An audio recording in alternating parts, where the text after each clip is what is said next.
Et coucou à toutes et à tous, j'espère que vous allez toutes et tous très bien. Bienvenue sur ma chaîne Bien-être Harmonie.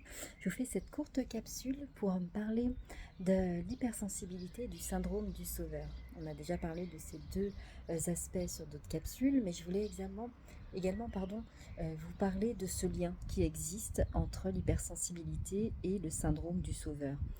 Il faut savoir que les personnes hypersensibles, comme elles ressentent profondément les émotions, elles vont avoir presque un réflexe, en fait, se sentir presque, un devoir d'aider les autres. Il faut savoir que les émotions qu'elles ressentent très fortement, bien sûr, les leurs, mais également les émotions d'autrui. Donc ça va devenir finalement presque, inéluctable de vouloir aider les autres. Le second point qui explique pourquoi finalement les personnes hypersensibles sont souvent, des personnes qui vont être, heu, qui vont faire l'objet, on va dire, du syndrome du sauveur, c'est ce besoin en fait d'aimer, d'être aimé pardon, et d'être reconnu à travers finalement ce rôle des dons.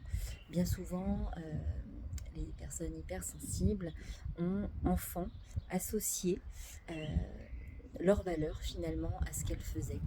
Le sois sage, euh, sois utile, tu feras bien ça, tu seras bien sage. Et donc du coup en fait il y a eu cette association de faire et du coup de faire pour mériter finalement l'amour.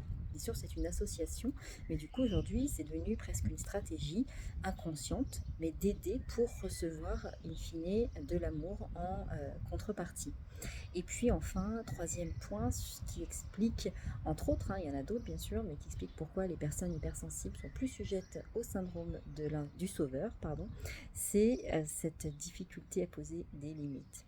On a souvent associé les personnes hypersensibles, en tout cas c'est comme ça qu'elles se sont perçues, comme étant des personnes qui sont trop ou pas assez.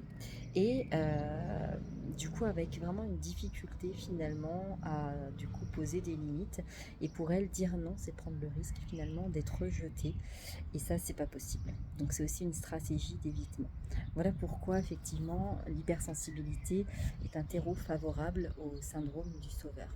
Donc si tu veux aller plus loin, moi je t'accompagne pour t'aider à te libérer de ces schémas inconscients, de ces schémas bien ancrés. Donc n'hésite pas à prendre contact avec moi, tu trouveras mes coordonnées en description de cette vidéo. Puis rappelle-toi que tu as le droit d'être totalement aimé sans sauver. À très vite.